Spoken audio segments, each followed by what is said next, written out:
கொஞ்ச நேரம் கூட அக்காக்கு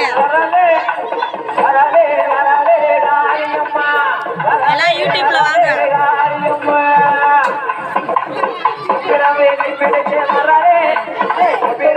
மகன் யூடியூப்ல ஃபேமஸ் ஆகும்.